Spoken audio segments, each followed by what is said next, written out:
नमस्कार साथियों, स्वागत है आपका हमारे यूट्यूब चैनल में। आप सभी को पता है, देख रहे हैं हम उपन्यास झूठा सच हिंदी सेटनेट अध्ययन में। इसके लगभग हमने 71 भाग देखे हैं और इसके आगे का भाग आप देखने जा रहे हैं। लगभग आज अभी 60 यानी 647 पृष्ठ हो चुके हैं और यहाँ से आगे यानी 700 पेज का पूरा उपन्यास है। तो लगभग और 5-6 लगभग 7-8 भागों में उपन्यास खत्म हो जाएगा और फिर हम दूसरा उपन्यास प्रारंभ करेंगे। ऐसे ही लाइन टू लाइन पंक्ति दर पंक्ति अध्ययन करने के लिए हमारे चैनल को सब्सक्राइब कीजिए, लाइक कीजिए और शेयर करना मत भूलिए। इसके पहले भाग में हमने देखा था जो कि वहाँ जो चड्ढा साहब जो अन्य लोग हैं वहाँ राजनीति पर चर्चा कर रहे हैं और तारा को वह सब कुछ सुनना एक उबस सा लग रहा है, क्योंकि उसने बहुत कुछ वह यातनाएं सह ली थी और उसके दिमाग के बाहर वह राजनीति चर्चा थी, तो तारा उससे उब जाती है। यहाँ तक हमने देखा था। इसके आगे आप देखेंगे। तारा ने बेबसी में ऐसा बहुत कुछ सहा था जिसके कारण उसकी समझ और कल्पना की पहुंच से बाहर थे। वो सब बात आप बीती को वह केवल अपने प्रति भाग्य की विडंबना ही कह सकती थी। यानी जो भी हुआ उसके साथ, तारा के साथ, वह केवल उसको एक भाग्य की विडंबना ही समझती थी। आप 7 वर्ष के सफल और संतुष्ट जीवन ने उसमें आत्मविश्वास उत्पन्न कर देते। आप जो है विभाजन होकर 7 वर्ष बीत चुके हैं और 7 वर्ष के बाद तारा जो है खुद को सफल बनी है, खुद के पैरों पर खड़ी हो चुकी है, तो उसको एक आत्मविश्वास प्रकट हो रहा है। उसे अपनी समझ और व्यवहार पर भरोसा हो गया था, परंतु अब वह फिर अजीब परिस्थितियों में फंसकर बेबस अनुभव कर रही थी। यानी तारा जो है खुद पर भरोसा करने लगी थी, यानी वो फिर अब अजीब परिस्थिति में फंस गई थी और फिर बेबस महसूस कर रही थी। पिछले अगस्त में पूरन देवी 20 रोड पर हनुमान जी के मंदिर से लौटते समय खूब भीगकर सर्दी खा गई थी। यानी जो पिछले अगस्त माह में जो पूरन देवी मंदिर में गई थी हनुमान जी के, और आते समय बहुत खूब भीगी थी और सर्दी हो गई थी, तब से उसकी अवस्था बिगड़ी हुई थी। यानी जो पूरन देवी की जो तबीयत है वो बिगड़ी हुई है, वह मंदिर में जाते वक्त भीगी थी। मुसीबत और परेशानी अकेली कब आती है, तारा पर भी वही बीत रही। यानी मुसीबत और परेशानी अकेली नहीं आती है, वो औरों को घेरे रहती है, इसलिए वो तारा भी मुसीबतों में घिरी हुई थी। मई में रविवार की दोपहर पड़ोसी तलवार का नौकर खेमसिंह तारा के नौकर परसू के साथ आया और बहुत विनय से हाथ पांव जोड़कर तारा के सामने पर्च पर बैठकर बोला। यानी वह मई माह में रविवार के दिन जो पड़ोस का तलवार के पड़ोसी उसका तलवार है तारा का, वहाँ उनका जो नौकर है खेम सिंह, वह तारा का नौकर परसों के साथ आता है और आने के बाद तारा के पास आकर वह नीचे ज़मीन पर बैठकर विनय करता है, प्रार्थना करता है और बोलता है, सरकार एक अर्जी है। यानी वो तारा से कहता है कि सरकार एक अर्जी, एक विनती है। और खेम सिंह ने पास पड़ोस के घरेलू नौकरों की ओर से प्रार्थना की, हुजूर सरकार यहाँ आप ही बड़ी अफसर है। यानी वह कहती है कि हुजूर आप ही यहाँ पर बड़ी अफसर है और मेरी प्रार्थना आप ही सुन सकते हो, हुजूर ही इंसाफ कर सकती है, यानी आप ही मेरे साथ इंसाफ कर सकती है, आपके ही सामने दरख्वास्त कर सकते हैं यहाँ हम लोगों की, और कौन बात सुनेगा। यानी आपके सिवा हमारी यहाँ पर कौन बात सुनेगा।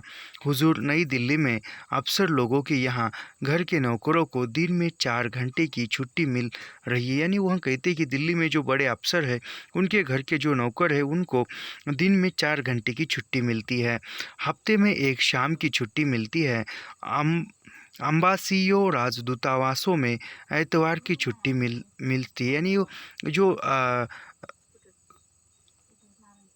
सरकारी दफ्तरों में काम करते हैं नौकर, उनको रविवार की छुट्टी मिलती है। नीचे होटल में के नौकरों को भी दोपहर की छुट्टी मिलती है। नीचे जो नौकर होटल में काम करते हैं उनको भी दोपहर की छुट्टी मिलती है।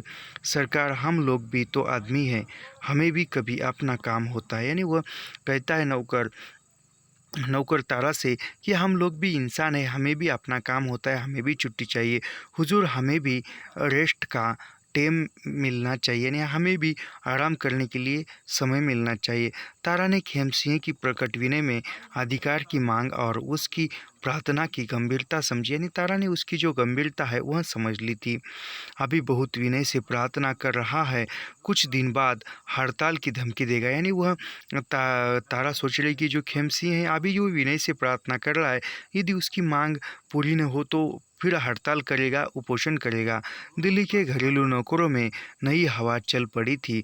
घरेलू नौकरों के नए तर्ज और उनकी बढ़ी हुई तनख्वाह से सभी भले लोग परेशान हो रहे थे, यानी वो नौकरों की परेशानी जो भी मांगे थी वो बढ़ी थी, तो नौकर रखने वाले वो हैं वो परेशान हो रहे थे। वह सोए परसों जैसे मूर्ख छोकरे को आठा आठा 18 रुपये खाना कपड़ा दे रही थी, यानी जो एक परसों को वह परसों जैसे मूर्ख छोकरे को ही, यानी किस काम का नहीं, फिर भी उसको 18 रुपये तनख्वाह और खाना पीना कपड़ा दे रही थी तारा। परसों की समझ चाहे कितनी मोटी थी, इतना ज़रूर समझता था कि वह खेम सिंह से पुराना नौकर था, यानी खेम सिंह से पुराना नौकर परसों था। खेम सिंह 20 रुपया महीना पा रहा था तो उसे भी 20 मिलने चाहिए थे, यानी खेम सिंह को 20 रुपये महीना तनख्वाह मिलती थी तो वह परसों को भी 20 रुपये चाहिए थे। जानता था कि दिल्ली में घरेलू नौकर की कमी नहीं थी, जहाँ जाइए 2 रुपया अधिक ही ले सकेगा, यानी दिल्ली में जो घरेलू नौकर है वह बहुत से लोग रखते थे और वह यहाँ से दूसरी तरफ जाएगा तो यहाँ से ज़्यादा तनख्वाह मिलेगी। अलबत्ता बीबी जी के यहाँ आराम बहुत था। बीमारी में इलाज पर बीबी जी का पैसा खर्च होने के एहसान का ख्याल था, पर उसके लिए 2 रुपये महीना का नुकसान कब तक सहता रहता, यानी वह तारा के यहाँ रहकर जो भी बीमारी के कारण पैसा मिल, यानी आराम था, काम ज़्यादा नहीं था, बीमार हो जाता था तो तारा उसको खुद के पैसे से ही इलाज करवाती थी, लेकिन वह कितने दिन तक 2 रुपये का नुकसान सह सकेगा। तारा स्थिति से अपरिचित नहीं थी, यानी तारा जो स्थिति समझती थी। सन 1952 से पहले उसने सोए नौकर नहीं रखा था, परंतु जानती थी कि मर्सी चिम्मो को 12 रुपये और खाना देती थी, यानी वह 1952 से पहले तारा ने नौकर नहीं रखा था और वो जानती थी मर्सी ने नौकर रखा था, जो चिम्मो नामक नौकरानी थी उसको 12 रुपये तनख्वाह और खाना देती थी। लाहौर में उसकी गली में डॉक्टर प्रभु दयाल, दीन दयाल और घसीटा राम के यहाँ नौकर रहती थी, यानी लाहौर में तारा के यहाँ कौन से नौकर रहते थे, प्रभु दयाल, दीन दयाल, दीवान चंद और घसीटा राम के यहाँ नौकर थे। उस समय घरेलू नौकरों की तनख्वाह 8-10 न हुई 12 हो जाती थी, यानी उस समय विभाजन से पहले जो घरेलू नौकर है उनकी तनख्वाह 8-10 रुपये होती थी। नौकर बिना किसी चुरा के सुबह मालिकों के जागने से पहले से लेकर रात मालिकों के सो जाने के बाद तक काम करते रहते थे। रेस्ट और छुट्टी के नखरों की आशा घरेलू नौकरों से नहीं की जाती थी, यानी विभाजन से पूर्व जो नौकर थे वह मालिक उठने से पहले काम पर आ जाते थे और मालिक सो जाने के बाद काम से छुट्टी लेते थे। पहले के नौकर वो रेस्ट और छुट्टी की बात नहीं करते थे। तारा इस परिवर्तन का कारण भी जानती थी, यानी तारा जो इस परिवर्तन का कारण जानती थी कि क्या कारण है। डॉक्टर नाथ के यहाँ 25 और 30 रुपये माहवार पर 2 बार नौकर रखे जा चुके थे, यानी डॉक्टर नाथ के यहाँ 2 बार 30 रुपये 30 रुपये पर सैलरी देकर नौकर रखे जा चुके थे। काम किसी ने भी ठीक नहीं किया था। भूप सिंह चिढ़कर खेद प्रकट करता था, यानी काम किसी ने ठीक नहीं किया था, उस पर जो भूप सिंह है वह चिढ़कर गुस्सा निकलता था। साले छोटे लोगों के दिमाग बिगड़ गए हैं। पहले भूख के मारे पहाड़ से भागे चले आते थे, अब वहाँ 20 काम मिलने लगे, यानी पहले जो लोग हैं लोगों के पास काम नहीं रहता था तो भूख के लिए, पेट का प्रश्न मिटाने के लिए काम ढूंढते आते थे। अब जो है काम की कमी नहीं है, काम उनको कहीं भी मिल जाता है। अब वहाँ 20 काम मिलने लगे हैं। जहाँ देखो सरकारी ऑफिस खुलते जा रहे हैं और कुछ नहीं तो नई सड़कें बन रही, यानी कहीं ना कहीं काम के नए नए अवसर मिल रहे हैं। 1.25 रुपये की पगार वहाँ ही मिल जाती है। अब तो ऐसे हरामखोर लोग ही आते हैं जो बिना मेहनत किए खाना चाहते थे, यानी वो बिना मेहनत काम किए जो खाना चाहते, यानी जो कामचोरपना करते वही लोग घरेलू नौकर बनने के लिए आते हैं। उस पर मालिकों को चोरी करते हैं। इन लोगों को नमक खाने की भी शर्म नहीं है। आँखों में पानी नहीं रहा। यानी लोग जो है जिस थाली में खाते हैं उसी में छेद करने की सोचते हैं, यानी नमक हलाली करते हैं।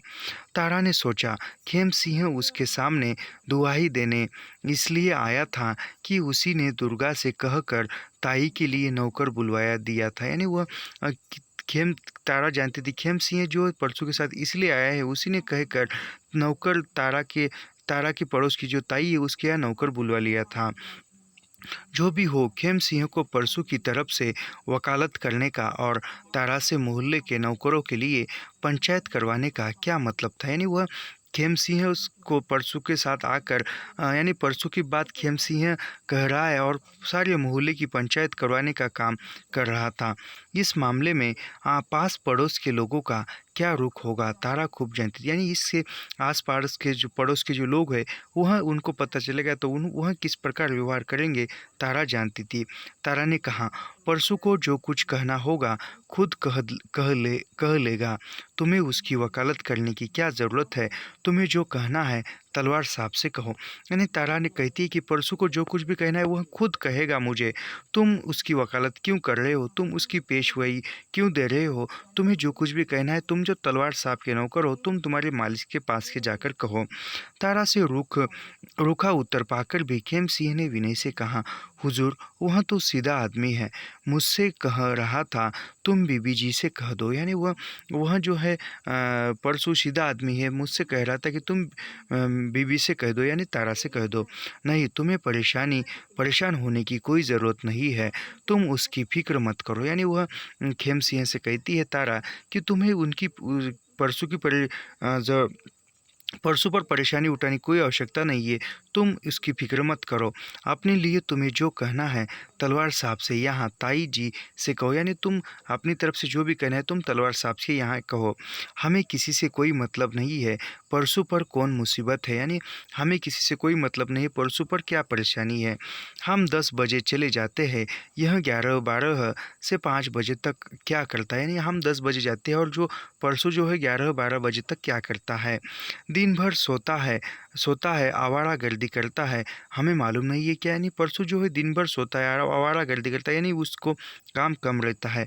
खेम सिंह फिर भी नहीं उठा, हाथ जोड़े खीसे निकल कर बोला। यानी फिर भी नहीं उठा, उसी जगह पर बैठकर हाथ जोड़कर बोल रहा है सरकार आपके यहाँ किसी को क्या तकलीफ हो सकती है। हुजूर आप तो बच्चों की तरह रखती है, पर सरकार फिर भी ड्यूटी तो है। यानी आप जो है तकलीफ नहीं देती है, बच्चों की तरह नौकर को रखती है, लेकिन फिर भी ड्यूटी तो है। हज़र कभी आदमी को अपना काम भी तो रहता है। यानी फिर आदमी को अपना खुद का काम भी तो रहता है। परसों को ज़रूरत होगी तो कह देगा, तुम जाओ। तारा ने बात खत्म कर दी। तारा कहती कि परसों को आवश्यकता है, ज़रूरत है तो परसों बता देगा, तुम जाओ। तीसरे चौथे दिन परसों ने आंखें झुकाए हाथों के पंजे एक दूसरे में उलझाकर एक पाँव के अंगूठे से दूसरे पाँव की एड़ी को खुजाते हुए झेपते कहा। यानी फिर तीसरे चौथे दिन परसों ने हाथ पाँव को झाँपते हुए हाथों को खुजाते हुए वह कहाँ झेपते यानी डरते कहा बीबी जी शब नौकरों को दोपहर में 5 बजे तक छुट्टी मिलती है, बुआ जी हमें छुट्टी नहीं देती। यानी वह परसों कह रहा है कि सब नौकरों को शब यानी सब नौकरों को सुबह दोपहर में 5 बजे तक छुट्टी मिलती है और हमें जो है बुआ यानी वो पूरनदेही छुट्टी नहीं देती है। तारा ने बात न बढ़ने देने के लिए उसे डांट दिया, फिजूल बकवास मत करो, तुम दोपहर से शाम तक क्या काम करते हो। यानी फिर तारा कहती है उसको डांटती है परसों को कि तुम बकवास बात मत करो, तुम दोपहर से शाम तक क्या काम करते हो। हुजूर मैं ज़रा बाहर चला गया था, बुआ जी ने बहुत हल्ला किया। यानी वह परसों का नौकर कहता है कि मैं ज़रा सा बाहर गया था तो बुआ जी ने हल्ला किया था, यानी शोर मचाया था। तारा ने और क्रोध दिखाया, तुम बुआ जी की शिकायत करने आए हो, नहीं जानते उनकी तबीयत खराब है। यानी तारा ने उस पर क्रोध दिखाया परसों पर, कहती कि तुम बुआ जी की शिकायत करने आए हो, बुआ जी की तबीयत खराब है, तुम जानते नहीं है। वह हमें भी डांट देती है, माँ की तबीयत माँ की तरह है, तुम्हें बच्चे की तरह मानती है। यानी वह बुआ जी पूरनदेही जो है माँ की तरह है और वह तुम्हें बच्चे की तरह मानती है। तुम्हारी माँ कभी कुछ नहीं कहती थी, कैसी बेवकूफ़ की बात करते हो। यानी तुम्हारी माँ तुम्हें कभी डांटती नहीं थी, उसी तरह वह भी डांटती है, कैसी बेवकूफ़ की बात करते हो। तारा ने पूरनदेई से सिफारिश कर दी, मोए मोए मोए मरे को 2-3 घंटे छुट्टी दे दिया करो। यानी तारा ने पूरनदेई से कहा कि इसको 2-3 घंटे छुट्टी दिया करो। आजकल का ज़माना ऐसा ही है, भरोसे लायक है। कभी चोरी चकारी नहीं की मरा भाग जाएगा। यानी कभी चोरी चकारी नहीं की वह तो भाग जाएगा, तुम्हें ही अधिक परेशानी होगी। यानी फिर वह जाएगा नौकर तो वह पूरनदेई को ही अधिक परेशानी होगी। पूरनदेई ने परसों के झूठे लांछन का विरोध ऊंचे शोर में किया। सारी दोपहर मगरमच्छ की तरह सोता है। यानी वह दोपहर को हर रोज़ जो है वह जो नौकर है परसों वह दोपहर को मगरमच्छ की तरह सोता है। 2 आने की चीज़ लेने जाता है तो 2 घंटे में लौटता है। यानी कुछ चीज़ ले आने के लिए जाता है तो 2 घंटे में लौटता है। अब चाहता है बिना पूछे उड़ जाता है। मुझे क्या है, जहाँ मर्जी घुमा करे, मैं क्यों बोलूँ। यानी पूरनदेई कहती कि जा चाहे वहाँ जाए, मुझे क्या, मैं क्यों बोलूँ। तारा ने परसों को डांटा, काम करना है तो ढंग से करो। बुआ जी को खामखा परेशान करते हो। बिना पूछे कहीं नहीं जाना होगा। अपने काम से जाना हो तो पूछकर 1 बजे से 5 बजे तक जा सकते हो, लेकिन ठीक समय पर आ जाना। यानी वह तारा ने परसों को डांटा और गुस्से से कहा कि काम से काम रखना, काम से काम यानी ठीक ढंग से बर्ताव करना, काम से काम रखना, बुआ जी को परेशान मत करना खामखा, और बिना पूछे कहीं पर भी मत जाना। जाना है तो तुम्हें 1 बजे से 5 बजे के बीच में कभी पर भी जा सकते हो, लेकिन पूछकर जाना। सप्ताह भी नहीं बीता था कि ताई और गुरादेई ने तारा के यहाँ आकर शिकायत की। यानी सप्ताह ही नहीं बीता था तो तारा के यहाँ कर जो गुरादेई और ताई ने आकर शिकायत की, हमने तुम्हारा क्या बिगाड़ा है, तुम हम लोगों के सिर पर मुसीबत डाल रही हो। यानी वो तारा से कह रहे कि हम लोगों ने तुम्हारा क्या बिगाड़ा है, तुम जो है हमारे सिर पर मुसीबत डाल रही हो। सब नौकर कह रहे कि तुमने नौकरों को 4 घंटे की छुट्टी का हुक्म दिया। यानी सब नौकर कर रहे हैं कि तारा ने नौकरों को 4 घंटे की छुट्टी दी है। तारा ने विरोध किया, गलत है, मुझे मोहल्ले की पंचायत से कोई मतलब नहीं है। तारा ने विरोध किया और कहती कि मुझे मोहल्ले से पंचायत से कोई मतलब नहीं, मुझे दूसरों के नौकरों से कोई मतलब नहीं है, मैंने किसी को कुछ नहीं कहा। यानी वो तारा कहती कि मैंने किसी को कुछ नहीं कहा, मैंने दूसरे के नौकरों से मुझे कुछ लेना देना नहीं है। तारा के इस विरोध से किसी का समाधान नहीं हुआ। यानी इस विरोध से तारा का किसी का समाधान नहीं हुआ। ताई के दोनों नौकर 1 बजे से 4 तक उड़ जाने लगे थे। वैसे ही गुरानदेई का मुरली भी नौकर कह देते, सटकरी साहब परसों को छुट्टी देती है। सभी जगह नौकरों को छुट्टी मिलती है, हम भी छुट्टी लेंगे। सब नौकर इकट्ठे बैठकर ताश या कोडिया खेलते रहते। यानी सब जो है वह कहते हैं कि ताई और जो ताई का या गुरानदेई का नौकर कहता है कि परसों को जो है तारा छुट्टी देती है, हमें भी चाहिए। और सब नौकर छुट्टी पाकर ताश या कौड़िया खेलते थे। कौड़िया यानी आजकल का जो लूडो खेल। ताई तारा से नाराज होकर उसके विरुद्ध प्रचार करने लगी। ताई जो है तारा से नाराज हो गई थी और उसके विरुद्ध प्रचार करने लगी। इसे क्या है, इसके घर में काम ही क्या है, बूढ़ी बुआ को टुकड़ों पर नौकर बनाते हैं। यानी वह तारा के यहाँ नौकरों को काम ही क्या है, जो बूढ़ी है उसको खाना देकर काम करवाती है, दफ्तर के चपरासी है, जो चाहे करवा ले। इसे हम लोगों की परेशानी देखने में मज़ा आता है। यानी इसे हम लोगों की परेशानी देखने में मज़ा आता है, इनके घर में काम ही क्या है। गुरानदेई ने ताई से भी कड़वी बात कही, इसने दोपहर की छुट्टी के लिए नहीं बकाया तो मैं मुरली को बुलाती हूँ, उसके सामने कहे, फिर हम देख लेंगे। यानी वह गुरानदेई कहती है कि इसने नहीं कहा तो मैं मेरे मुरली नौकर को बुलाती और उसके सामने कहे और फिर देख लेंगे। तारा नौकरों को बुलाकर पंचायत में उनके द्वारा फैलाई गई झूठी अफवाह का प्रतिवाद करने के लिए तैयार नहीं हुई। तारा जो है झूठे कहा इस नौकरों के सामने झूठी अफवाह है कहने के लिए तैयार नहीं हुई। इसका मतलब होता वह पास पड़ोस लोगों के सामने नौकरों से मैं तू करती। यानी वह नौकरों के सामने बवंडर खड़ा करती। गुरानदेई जीने से खड़ी होकर परोक्ष से चिल्ला कर तारा को सुना गई। यानी तारा को वह बोल रही थी चिल्ला कर, अफसरी और मोटार का घमंड होगा तो अपने घर घर बैठे हम क्या किसी का खाते हैं, जो दबे संडी बनी बैठी है। यानी हम के जो तुम नौकर हो, तुम्हारी गाड़ी हो, जो भी घमंड है तुम्हारा तुम्हारे पास रहो, संडी बनी रहती है, यानी खा पीकर घर में ही बैठी रहती है। न कसम न बच्चे, यानी न पति न बच्चे है, इसके घर काम ही क्या है, यानी इसके घर में काम ही क्या है। दूसरे बाल बच्चेदार लोगों को देखकर जलती है, यानी दूसरे बाल बच्चों वाले लोगों को देखकर जलती है। ऐसी है तभी तो सब कुछ होते भी भगवान के श्राप से संडी बनी है। यानी ऐसा है, ऐसी तेरी ऐसा स्वभाव है, ऐसी तुम्हारी करतूत है, इसीलिए भगवान ने तुम्हें भगवान ने श्राप दिया है, और यानी भगवान तुम्हारी शादी नहीं होने दे रहा है, ऐसा वो बोल रही है। पास पड़ोस के भले लोग तारा को नौकरों को भड़काने वाली कहकर उसे रूठ गए, यानी पास पड़ोस के लोग हैं तारा को नौकरों को भड़काने वाली कहकर उसके रूठ गए। तारा पछताने लगी, वह इस मकान में रही क्यों। सन 1953 में फिरोज शाह रोड पर नए बने सरकारी मकानों में उसे 4 कमरे का मकान मिल सकता था। यानी तारा जो कह रही कि मैं इस मकान में रही कि 1953 में जो फिरोज शाह रोड पर नए सरकारी मकान बने थे, वहाँ पर मकान मिल सकता था। तब पड़ोसियों ने स्नेह का अधिकार जताया था कि वे उसे नहीं जाने देंगे, यानी तब पड़ोसियों ने स्नेह दिखाया था कि वह तारा को नहीं जाने देंगे, और अब वही आवाज़ उठा रहे हैं। तारा ने स्वयं भी सोचा था, उतनी जगह कौन संभालेगा, उस ढंग से रहकर खर्च पसारने से क्या लाभ, यानी दूसरे वहाँ पर जाकर खर्च बढ़ेगा और किराया भी देने पड़ेगा। वह मकान लेने पर तनख्वाह के हिसाब से किराया कटता, एक नौकर और रखना पड़ता, 100 रुपये मासिक का नुकसान था। यानी वहाँ पर जाती तो फिर तनख्वाह के हिसाब से पैसे कटते थे, और फिर नौकर को 100 रुपये तनख्वाह देनी पड़ती थी। अर्थ विभाग के डिप्टी असिस्टेंट सेकेंडरी सिद्धू ने भी अनुनय किया था कि कृपा करके वह उसे जगह लेने दे, इसलिए उसने स्थान नहीं बदला। यानी उस सिद्धू, वह डिप्टी कलेक्टर, यानी अर्थ विभाग जो भी आर्थिक विभाग का डिप्टी असिस्टेंट सेक्रेटरी था सिद्धू, उसने कहा था कि मुझे मकान दीजिए, आप मत दीजिए, इसलिए वह तारा ने मकान नहीं बदला था।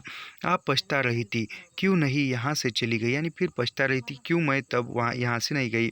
वहाँ वहाँ सभ्यशालीन लोगों का पड़ोस तो होता, यानी वहाँ जाकर अच्छे लोगों की संगत में होती। इन झंझटों से बची रहती, यानी ऐसे पड़ोसी से बची रहती।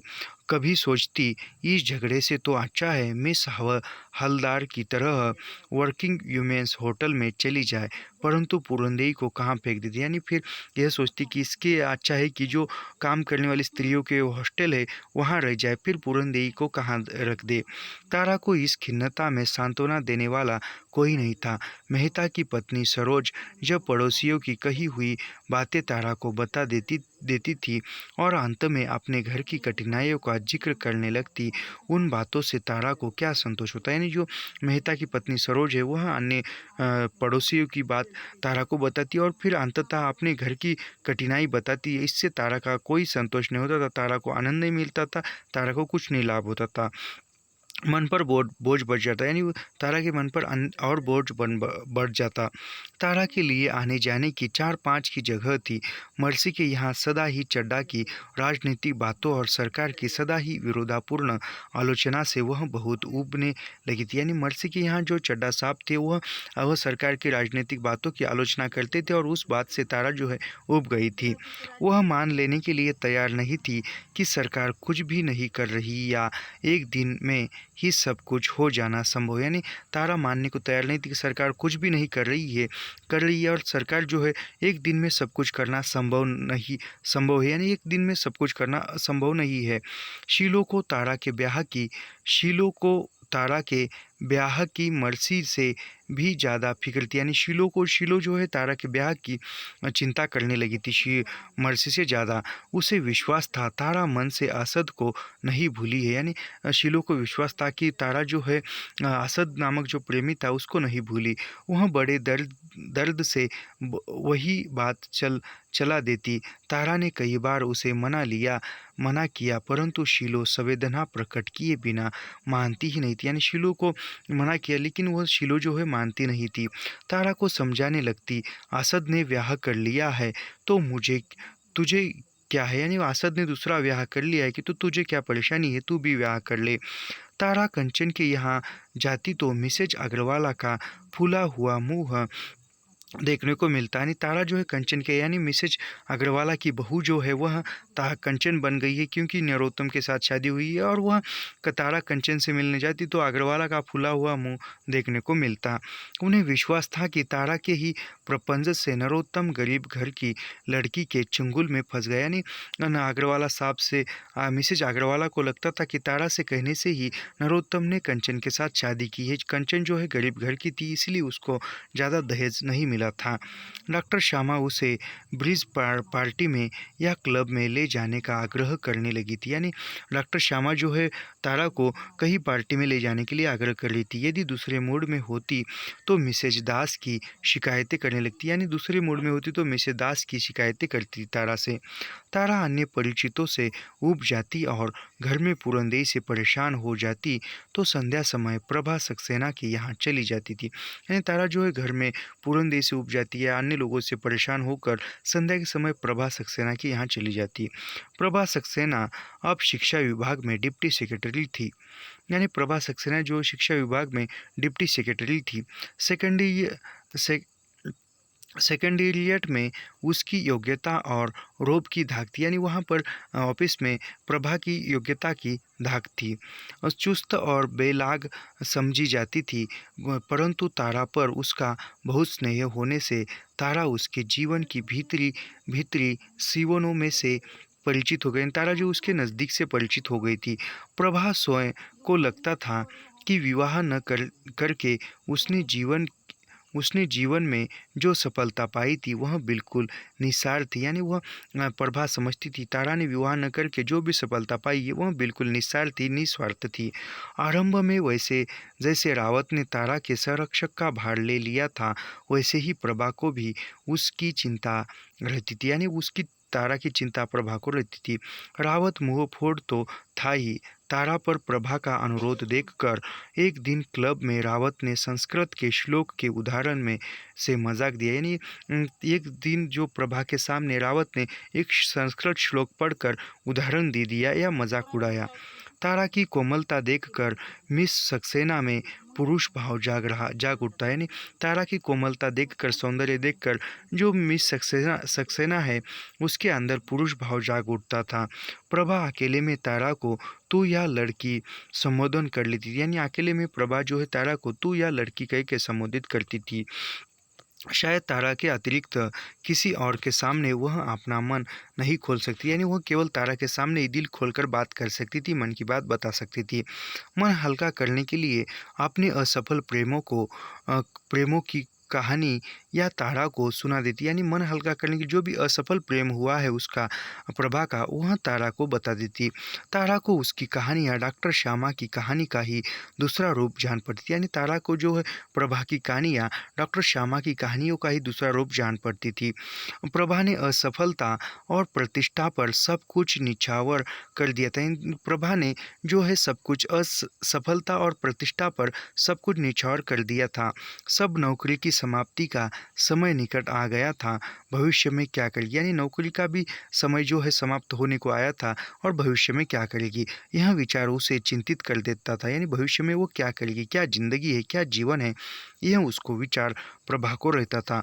उच्चवास से कहने लगती, लड़की ऐसी भूल न करना, देख मेरा क्या है, किसी भांजे भांजी को दे जाऊंगी पर वह मेरा तो नहीं हो जाएगा। यानी वह कहती है प्रभा देख मेरा तो क्या है, मेरी जो भी संपत्ति है, जो भी जायदाद है, किसी भांजी या भांजे को दे जाऊंगी, लेकिन वह तो मेरे नहीं हो जाएंगे। यानी वो भांजे भांजी जो है मेरे खुद के अपने नहीं हो जाएंगे। मैं तो जीवन का डांट फटा समेट रही हूँ। मेरा नारीत्व तो केवल धूप में सूख कर ही समाप्त हुआ है। मेरा जो नारीत्व है वह धूप में यानी खींचातानी में, अभाव में ही समाप्त हो चुका है।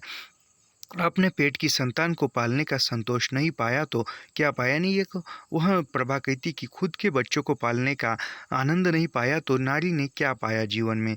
किसी ने अपनी समझकर कोई अधिकार नहीं जताया, यानी किसी पर अपना समझकर अधिकार नहीं जता पाती।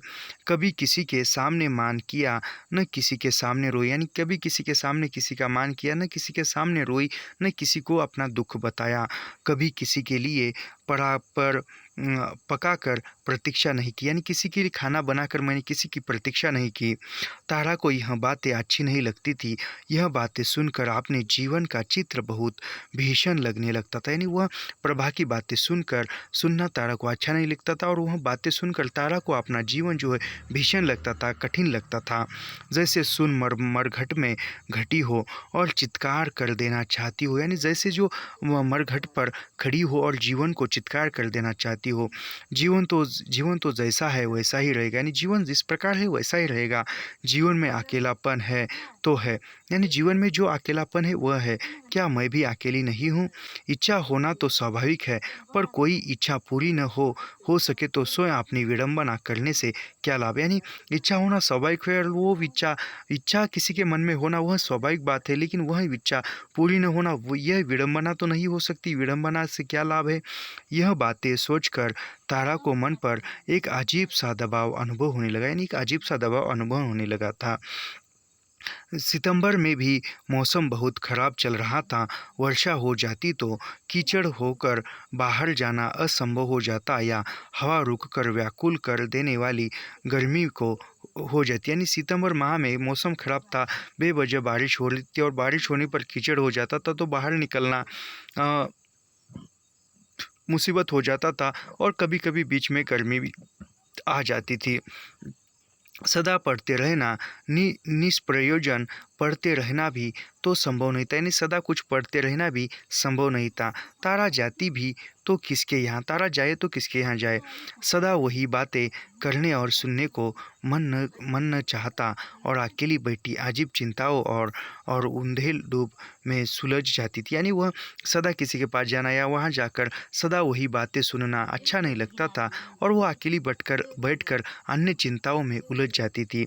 इस बेचैनी से बचने का एक ही उपाय था, गाड़ी पर 30-40 मील घूमकर आना, या छोटी मोटी बातों में भूल जाने का यत्न करना, यानी इसके उपाय एक ही था इस बेचैनी से बाहर निकलने का, गाड़ी पर बैठकर 30-40 किलोमीटर घूम कर आना, या छोटी मोटी बातों में मन लगाना, और जो भी समस्या है उसको भूलने का प्रयत्न करना।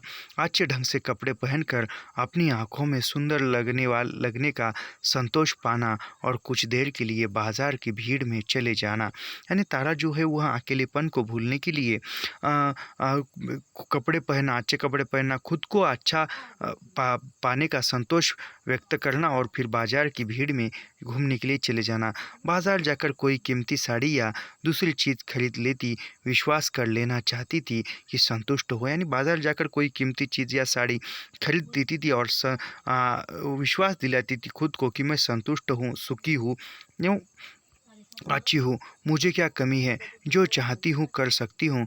कुछ खर्च कर देने से संतोष होता था, जैसे अपने लिए कुछ कर लिया हो, यानी कुछ खरीदने से या कुछ सोचने से, कुछ खर्च करने से ऐसा संतोष होता था कि मैंने कुछ खरीद लिया है, यानी कुछ संतोष मिलता था, अकेलेपन से थोड़ी सी छुटकारा मिलती थी।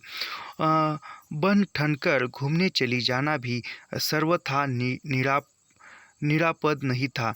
लोगों की आंखें गड़ने लगती थी, या बोली ठोली कान में पड़ जाती थी, यानी अकेली बैठकर घूमने के लिए जाना भी लोगों के आंखों में एक चुभता था, और लोगों की कुछ अनाप शनाप बातें भी सुनने लगती थी। उसके मकान के नीचे फर्नीचर वाला पंजाबी उसे गाड़ी में से निकलते देखता तो बोली से पड़ोसी को संकेत कर देता, ब्लैक एंड हाइट लोगे, यानी वह उसको जाते समय जो उसका फर्नीचर वाला पंजाबी दुकान वाला है वह पड़ोसी से बोलता था कि ब्लैक एंड वाइट लोगे। लोगे। पड़ोसी यानी टोक कर बातें करता था। पड़ोसी उत्तर देता, भाई बहुत ऊंचे मिजाज की चीज़ है, उतना दाम कौन दे, हम तो देख कर नशा पूरा कर लेते। यानी वह पड़ोसी भी उत्तर देता, भाई उतने ऊंचे मिजाज की उसकी कीमत ज़्यादा होगी, हम वो चुका नहीं पाएंगे, हम तो देख कर ही नशा पूरा कर लेते। तारा खूब समझती थी, प्राय ही उसकी पोशाक में काला और सफ़ेद रंग रहता था। यानी वह तारा वह बात समझती थी। अ, गाड़ी भी उसकी काली और सफ़ेद, यानी उसका पोशाक भी काला और सफ़ेद रहता था और गाड़ी भी सफ़ेद और काली थी। कन्नाड प्लेस में पीठ पीछे से सुनाई दे जाता, अबे वह माल आया है। तारा को इस आशिक मिजाजी पर क्रोध के बजाय हंसी आ जाना चाहती, पर होठ दबाए रहती थी। यानी वह कन्नाड प्लेस में जाती तो पीछे से कोई आवाज़ आती थी, वह माल आ रहा है। यानी वह एक लांछनास्पद बात होती थी। तारा पर उसको क्रोध नहीं आता था, हंसी आती थी, लेकिन वह हंस नहीं पाती थी। उस संध्या भी तारा घर में अकेली थी, कुछ सोचे घूमने के लिए तैयार हो गई थी। खूब कीमती सफ़ेद जाके जारजेंट की साड़ी पहन ली थी। यानी तारा जो है उस समय भी अकेली थी और वह बाहर जाने के लिए तैयार हो रही थी और जाने के लिए एक खूब कीमती सफ़ेद जारजेंट साड़ी पहनी हुई थी। सोच लिया था फिल्म का नाम देखे बिना किसी भी सिनेमा में चली जाएगी। यानी फिल्म का नाम देखे बिना ही फिल्म देखने चली जाएगी। फिर उससे अच्छी बात सूझ गई, यानी फिर उसके मन में अच्छी बात आई। करोल बाग जाकर शीलो के लड़के और लड़की को या फैज़ बाज़ार से जया को ले आएगी। यानी फिर उसके मन में आया, करोल बाग जाकर शीलो के लड़के और लड़की को देख आएगी या फैज़ बाज़ार जाकर जया को ले आएगी। जया जो है कनक की लड़की, यानी इसकी भांजी तारा की। उसे आइसक्रीम खिलाकर खिलौने खरीद देगी। बच्चों को मनाना, रिझाना और खिलौने खरीदना उसे बहुत अच्छा लगा। यानी बच्चों को रिझाना, खिलाना या बच्चों के साथ खेलना, खिलौने खरीद कर देना तारा को अच्छा लगता था। सोच रही थी करोल बाग जाए या फैज़ बाज़ार, यानी सोच रही थी करोल बाग जाए या फैज़ बाज़ार। वहाँ करोल बाज़ार जाए तो वहाँ शीलो के पास जाती थी और वहाँ फैज़ बाज़ार जाए तो कनक के पास जाती थी। खूब संवार कर जूड़ा बांधा, बटुए में से 100 रुपये का एक एक और नोट डाल दिया। यानी वो जूड़ा बांधा, बाल बनाए और फिर बटुए में 100 रुपये का नोट डाल दिया। अचानक जीने के किवाड़ों पर खटखट सुनाई। नहीं, अचानक जो जीने का जो दरवाज़ा है वहाँ आवाज़ हुई, दरवाजे पर किसी ने दरवाज़ा खटखटाया। यह कौन आ गया? तारा झुंझलाई, देखने के लिए परसू को आवाज़ दे दी। यानी वह इस समय कौन आया, ऐसा वह देखकर झुंझला उठी और परसू को आवाज़ दिया कि देखो कौन आया है। उसे अकेलेपन की शिकायत थी, परंतु इस समय नहीं चाहती थी कि कोई आकर सोचे कि विनोद में अड़चन डाल दे। यानी उसको अकेलेपन नहीं चाहती थी, कोई बात करने के लिए चाहती थी, लेकिन वह सोच रही थी कि इस समय कोई न आए। डॉक्टर साहब, परसों ने बताया, पर डॉक्टर नाथ आए थे, परसों ने बताया। तारा समझ गई, डॉक्टर नाथ। झुंझलाहट मिट गई, यानी तारा के मन में जो भी झुंझलाहट थी, घबराहट थी, वह मिट गई और तुरंत बैठक में आ गई। यानी तुरंत बैठक में आ गई। और डॉक्टर गर्मी के कारण छत का पंखा चालू कर रहा था। यानी डॉक्टर जो छत का जो पंखा होता है वह चालू कर रहे थे। तारा को विस्मय हुआ, नाक पसीना पसीना हो रहा था और इतनी उमस भरी गर्मी में हल्के समेटी रंग की ऊनी कमीज और गहरे सलेटी रंग की ऊनी पतलून पर, यानी उन्होंने जो उनके जो कपड़े थे वह इतने गर्मी में पहने हैं। तारा को आशंका हुई, तबीयत तो ठीक है। तारा को आशंका हुई लगी कि डॉक्टर साहब की तबीयत तो ठीक है। गर्मी के मौसम में उसने डॉक्टर को कभी भी सफ़ेद कमीज़ या बू शर्ट का सफ़ेद पतलून के अतिरिक्त कुछ और, यानी ऐसे कपड़े पहने हुए गर्मी के मौसम में कभी तारा ने नहीं देखा था। तुम तो बाहर जा रही हो, एंड डॉक्टर कह रहे कि तुम तो बाहर जा रही हो। नहीं नहीं, बैठिए बैठिए, बैठी उब कर क्यों नहीं जा रही थी? शायद आपके बंगले की ओर ही चली जाती। उन्हीं कपड़े क्यों पहने हुए हैं? तारा ने पूछ लिया। यानी वह डॉक्टर को कह रही कि बैठे बैठे उब रही थी, सोच रही थी कि आपके यहाँ ही कहीं न आ जाती और आपने इतने गर्मी में उनके कपड़े क्यों पहने हैं? तारा ने पूछ लिया। क्या बताऊँ? नाथ ने कुर्सी पर बैठते हुए कहा। यानी वह बताती कि क्या बताऊँ? भूप सिंह अच्छी मुसीबत कर गया है। भूप सिंह जो है अच्छी खासी मुसीबत कर गया।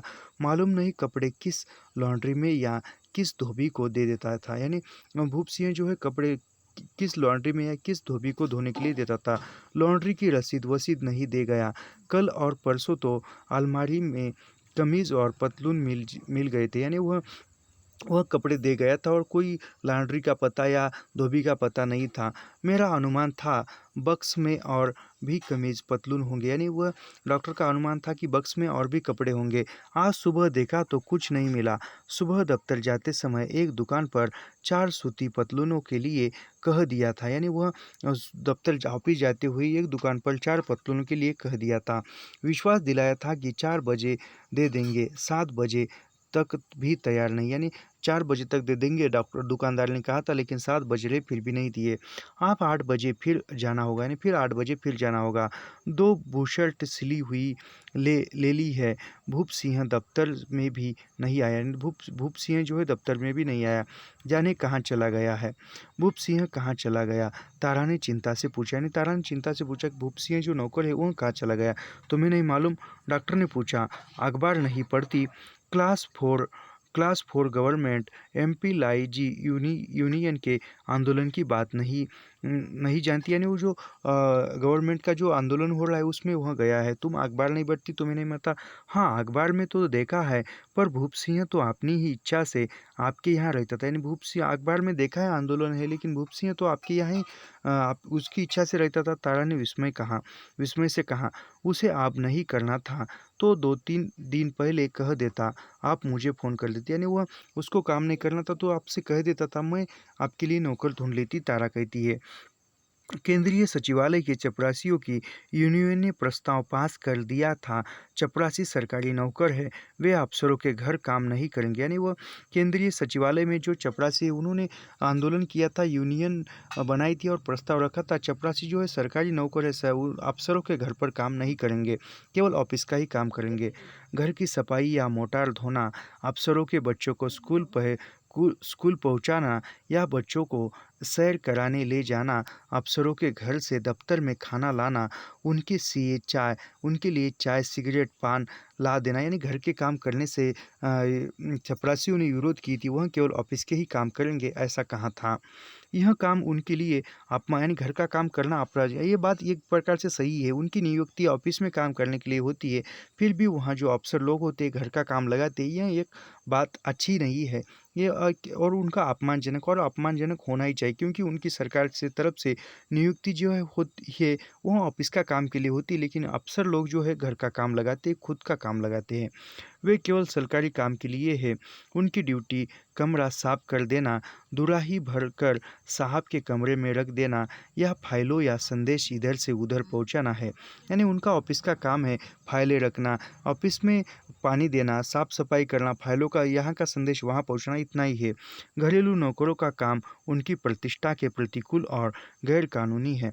अपने निश्चय के कानूनी समर्थक में वे म्यूचुअल की धाराओं और नियम संख्या बता रही थी, यानी वह उनके अधिकार के लिए जो भी संविधान में जो भी धाराएं जो भी अनुच्छेद है वह बता रहे थे। अफसरों को चपरासियों के व्यवहार से बहुत अपमान हो रहा था, यानी अफसरों को जो चपरासी ने व्यवहार किया है उस पर अपमान अनुभव हो रहा था। मोटार न साफ करने की बात वे मान सकते थे, परंतु घर से खाना ला देना या कैंटीन से चाय और सुराही से पानी देने पर ऐतराज़ उन्हें केवल भ्रष्टता मालूम होती थी, यानी उन नौकरों को ऐसा काम करने में अपमान होता था, यानी वह अफसरों को भी अपमान होने लगा था। तारा का भी ऐसा ही विचार था। तारा अपने चपरासी से घर का कोई काम नहीं लेती थी, यानी तारा का विचार ऐसा था, तारा जो भी है आपके ऑफिस के नौकर से घर का काम कोई करने नहीं देती थी या घर पर बुलाती भी नहीं थी, घर का काम कोई नहीं बताती। दफ्तर में कभी कभी चाय ज़रूर मंगवा लेती थी या तीपाई पर रखी सुराही से जल का गिलास देने के लिए, यानी ऑफिस में ही चाय या पानी देने के लिए कह देती थी।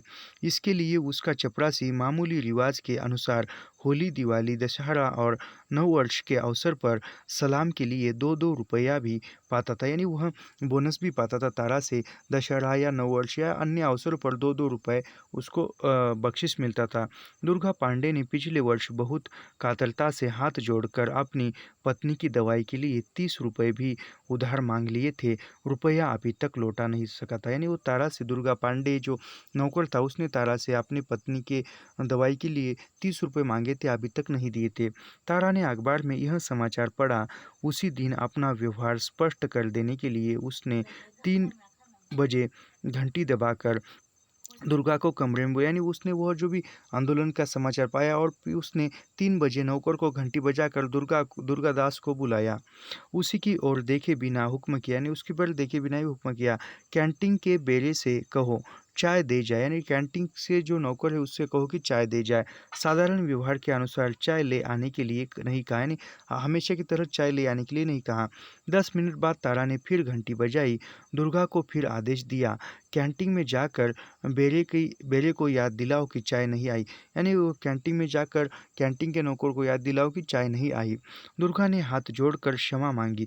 हुजूर, माता जी, इसमें हमारा कोई कसूर नहीं है। हमने हुजूर कभी साहब लोगों के जूते साफ करने से भी एतराज़ नहीं किया, यानी वह दुर्गादास जो है वह तारा से कहता है कि हुजूर हम हमारा कसूर क्या है, हम हमारी क्या गलती हुई है? हमने कभी साहब लोगों के जूते साफ करते हुए भी एतराज़ नहीं किया। हुजूर, जब नौकरी कर रहे हैं तो मिजाज क्या है, नौकरी कर रहे तो मिजाज क्या है, यानी नौकरी कर रहे तो नौकर का काम तो करना पड़ेगा, ऐसा कहने का मतलब। जब से नए नए अंग्रेजी पढ़े लोंडे भर्ती हुए हैं तो यह कानून बगाड़े जाने लगे, यानी जब नए लोग नौकरी पर आए हैं पढ़े लिखे, तो ये उन्होंने कानून बनाया है। माता जी, चाय ले आने में हमारी क्या बात बिगड़ती है, यानी माता जी हम चाय ले आते हैं, हमारी क्या बिगड़ती है, हमेशा से लाते थे, हम तो ले आए आए आए लौंडे हम पर थू थू करने लगेंगे, यह लौंडे हमारी फज्जित कराएंगे, यानी जो नए नौकर है वह हमारी फजीती कराएंगे। तारा का क्रोध उतर गया। ख्याल आया, मनुष्य इतना दीन क्यों बन जाए, यानी उसको ख्याल आया कि मनुष्य इतना दीन क्यों बन जाता है। दहने का विरोध करना क्या बुरा है, यानी जो भी स्थिति है उसका विरोध करना क्या बुरा है। सीता की बात याद आ गई। वह अपने सीनियर सिप्लेशर के लिए क्या कहती थी, यानी जो उसका सीनियर थे सीता, उसके बारे में क्या कहती थी। दफ्तरों में काम करने वाली 2-4 और लड़कियों से भी ऐसी शिकायतें करने की अफवाहें सुनी थी, यानी दफ्तरों से जो अन्य लड़कियां थी उससे शिकायत करती हुई सुनी थी। आदमी को परिस्थितियों से दब जाते क्या देर लगती, यानी आदमियों से, यानी लगभग यह जो वाक्य है इस उपन्यास में 3 बार, पहले 2 बार आया है और यह 3 बार। आदमी को परिस्थितियों से दबे जाते क्या देर लगती है, यानी यह जो बंती ने भी एक बार यह वाक्य इस उपन्यास में कहा है। और डॉक्टर नाथ ने बताया, भूप सिंह यूनियन वालों से आड़ गया था कि वह अपनी इच्छा और नफे नुकसान का मालिक था, यानी जो डॉक्टर नाथ ने भूप सिंह की यूनियन यानी वो यूनियन में शामिल हो गया है बताया था। उसके मामले में किसी को बोलने की ज़रूरत नहीं थी, उसकी नौकरी का समय भी पूरा हो रहा था, यानी वो भूप सिंह के बारे में किसी को बोलने की ज़रूरत नहीं थी, उसकी नौकरी का समय भी पूरा हो रहा था, यानी उसका रिटायरमेंट भी नज़दीक आ रहा था। 7 ही महीने शेष है, यानी उसका रिटायरमेंट में 7 ही महीने बचे थे। वह डॉक्टर जैसे साधु राजा अफसर की सेवा छोड़ने की अपेक्षा नौकरी छोड़ देने के लिए तैयार था, यानी वह डॉक्टर साहब की सेवा करने की बजाय वह नौकरी छोड़ने के लिए तैयार था। 2 दिन पहले सांझ 6:30 बजे डॉक्टर बंगले पर पहुंचा तो काफ़ी गोलमाल देखा, यानी 2 दिन पहले जब डॉक्टर जो है अपने घर पर पहुंचे तो काफ़ी गोलमाल देखा, यानी काफ़ी झुंझलाहट देखी। 25-30 चपरासी बंगले के फाटक पर जमा थे। भूप सिंह बरामदे में तना खड़ा था, यानी 25-30 अन्य जो चपरासी लोग थे वहां पर फाटक पर खड़े थे और भूप सिंह बरामदे में खड़ा था। डॉक्टर ने घबराकर पूछा, क्या बात है? यूनियन के लोग भूप सिंह की चुनौती से चिढ़ गए थे। सेक्रेटेरिएट के दफ्तर बंद होने के बाद यूनियन का उग्र कार्यकर्ता बसंत लाल अपने समर्थकों को लेकर डॉक्टर के बंगले पर आया, यानी वह जो नौकरों का यूनियन का जो कार्यकर्ता है बसंत लाल, वह अन्य नौकरों को लेकर डॉक्टर साहब के बंगले का पर आया था भूप सिंह का समर्थन करने के लिए। एक जवान चपरासी ने आगे बढ़कर साहस से बात की, यानी एक जवान चपरासी ने आगे बढ़कर साहस से बात की। सर, हम कोई उपद्रव नहीं कर रहे हैं, हम बंगले के बाहर खड़े हैं। अगर कोई चपरासी यूनियन का फैसला नहीं मानेगा, अफसरों के घर पर काम करेगा, तो हम उसे समझाएंगे, यानी वह एक नौजवान नौकर कहता है कि यदि कोई नौकर नौकर हमारी यूनियन की बात नहीं मान रहा है, वह चपरासी के घर पर रहकर उसका काम कर रहा है, तो हम उस चपरासी को समझाने के लिए आए हैं। यह हमारी की यह हमारी क्लास की इज़्ज़त का सवाल है, यह हमारी जो यूनियन का सवाल है, यूनियन की इज़्ज़त का सवाल है।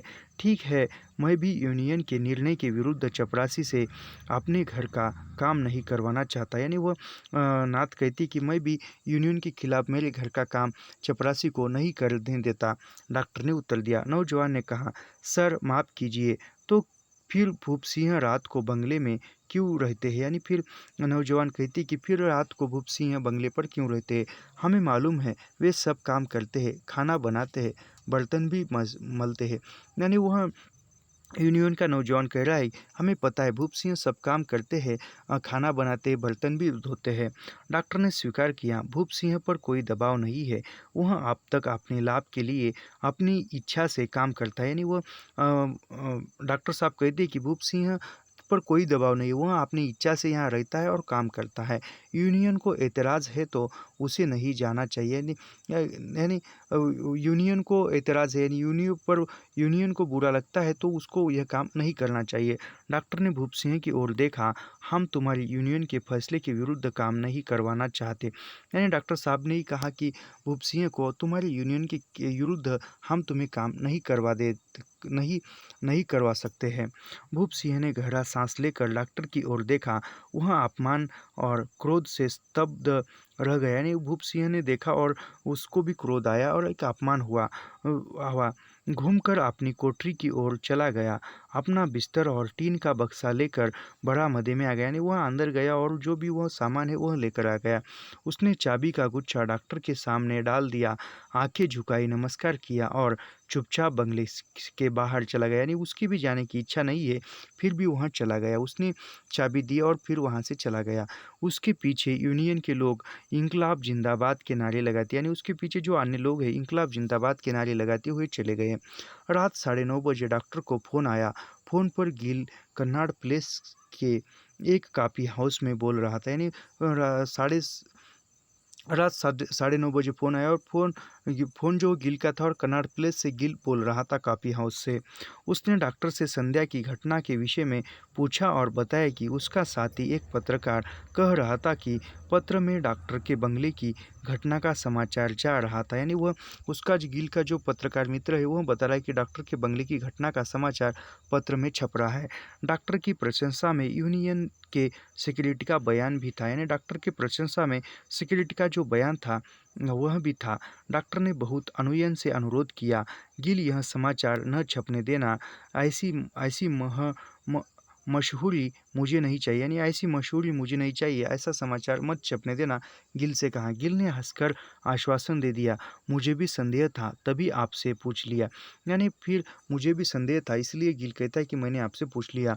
डॉक्टर ने तारा के सामने विवशता प्रकट की, भूप सिंह के साथ ऐसा व्यवहार करने के लिए मुझे बहुत दुख है। यानी भूप सिंह के साथ ऐसा व्यवहार करने के लिए मुझे दुख है। यानी यूनियन ने उसको ज़बरदस्ती लिया लिया था। रात भर ख्याल आता रहा, लेकिन क्या कर सकता, मैं उसे अपनी यूनियन का विरोध करने के लिए कैसे कह देता। यानी वह रात भर उसी ख्याल में रहे डॉक्टर साहब भूप सिंह के, और फिर उसके यूनियन के खिलाफ मैं उसको कैसे कह देता कि तुम रुको। सामूहिक रूप से उनकी बात भी गलत नहीं, यानी सामूहिक रूप से यूनियन की बात भी गलत नहीं, कानून भी उनके ही पक्ष में है। वे लोग पुरानी बातों के बदले की भावना और उत्तेजना से बातों को बढ़ा रहे हैं, परंतु मूलतः उनकी बात गलत नहीं है। यानी जो वहाँ जो लोग हैं का यूनियन नौकर, वह उनकी हक की बात कर रहे हैं तो उनकी बात, उनका आंदोलन करना या यूनियन को बनाना, उनकी बात भी गलत नहीं है, उनकी बात भी सही है।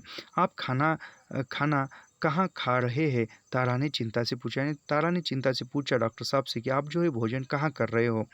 वह तो इतनी बड़ी समस्या नहीं है। डॉक्टर ने बेपरवाही से हाथ हिलाया। यानी डॉक्टर कहती कि वह भोजन की तो इतनी बड़ी समस्या नहीं है, ऐसा कहाँ? दिल्ली में खाना चाहे जहाँ मिल सकता है, पर 3 दिन से झाड़ू नहीं लगा। कोई मिलने वाला आ जाए तो बैठाऊँ भी कहाँ? तुम अपने चपरासी से या नौकर से कहना, जल्दी कोई आदमी ढूँढ कर देगा।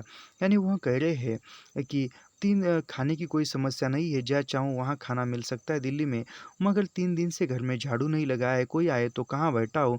तुम अपने नौकर चपरासी से कहकर कोई नौकर जल्दी ढूँढने के लिए कह देना, या तुम्हारे नौकर को भेजकर घर साफ कर देना।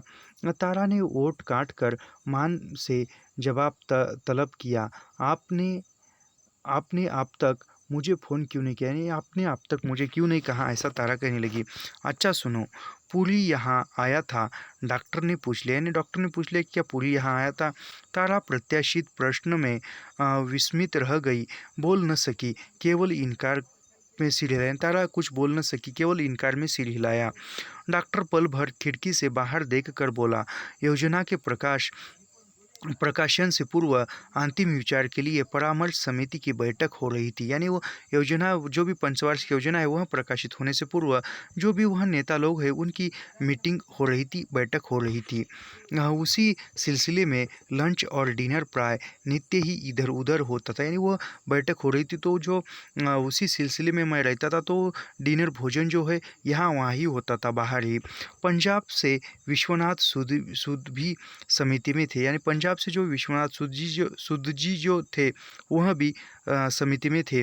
उनका विचार है अभी राष्ट्रीय नियंत्रण में उत्पादन के लिए उपयुक्त समय नहीं है। यानी जो राष्ट्रीय उत्पादन बढ़ाने के लिए उपयुक्त समय नहीं है, सूद जी का मानना था।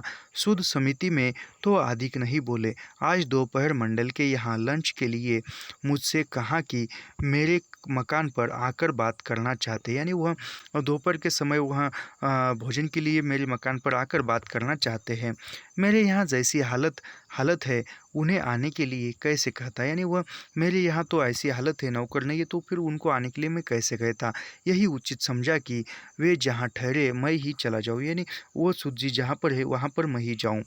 वे चौसिया के वहाँ ठहरे हैं, वहीं से आ रहा हूँ। सूद जी के साथ पूरी भी था। यानी वो जो चौसिया के यहाँ ठहरे है वहाँ मैं गया था और वहीं से आ रहा हूँ, और सूद जी के साथ पूरी भी था।